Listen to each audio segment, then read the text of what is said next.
అందరికీ నమస్కారం. రాష్ట్రం అంతటా కూడా రాష్ట్ర ప్రజలందరూ కూడా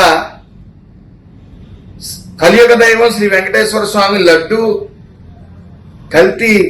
లడ్డూలో జరిగిన కల్తీ వ్యవహారం మీద ఈ వైఎస్ఆర్సీపీ పార్టీని దుమ్మెత్తి పోసేస్తుంటే డైవర్ట్ పాలిటిక్స్ కి పెట్టింది పేరుగా ఉన్న వైఎస్ఆర్సీపీ ఈరోజు కొత్త డ్రామాకి నాంది పలికింది. డైవర్ట్ చేద్దామనే ముఖ్య ఉద్దేశంతో ఏ సందర్భం లేకుండా అంబటి నోరు పారేసుకుంటా ఉన్నాడు మాతృమూర్తి మీద కూడా.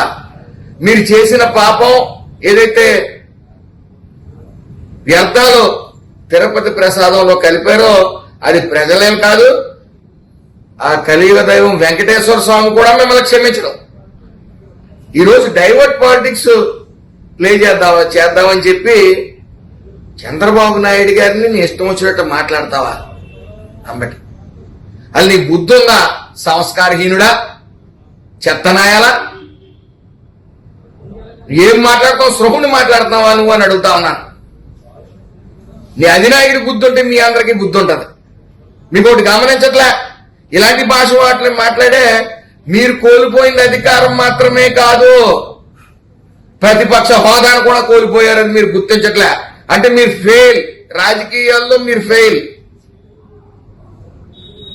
ఇంకా బుద్ధి రాకుండా డైవర్ట్ పాలిటిక్స్ చేస్తూ నీ ఇష్టానుసారం మాట్లాడతావా? దరిద్రుడా, నీ ఇంట్లో వాళ్ళు కూడా సిగ్గుపడతారా ఇలాంటి మాటలని? నోటికి అన్నం తింటున్నావా, అశుద్ధం తింటున్నావా? అన్నం తినేవాడు మాట్లాడే మాటలు కాదే. మాతృమూర్తిని రాష్ట్రం కోసం రేయింబాగా కష్టపడుతున్న ఓ మహోన్నత వ్యక్తిని నువ్వు మాట్లాడే భాష ఏంట్రా? ఎదవా ఆంబోతులో ఎదిగావు.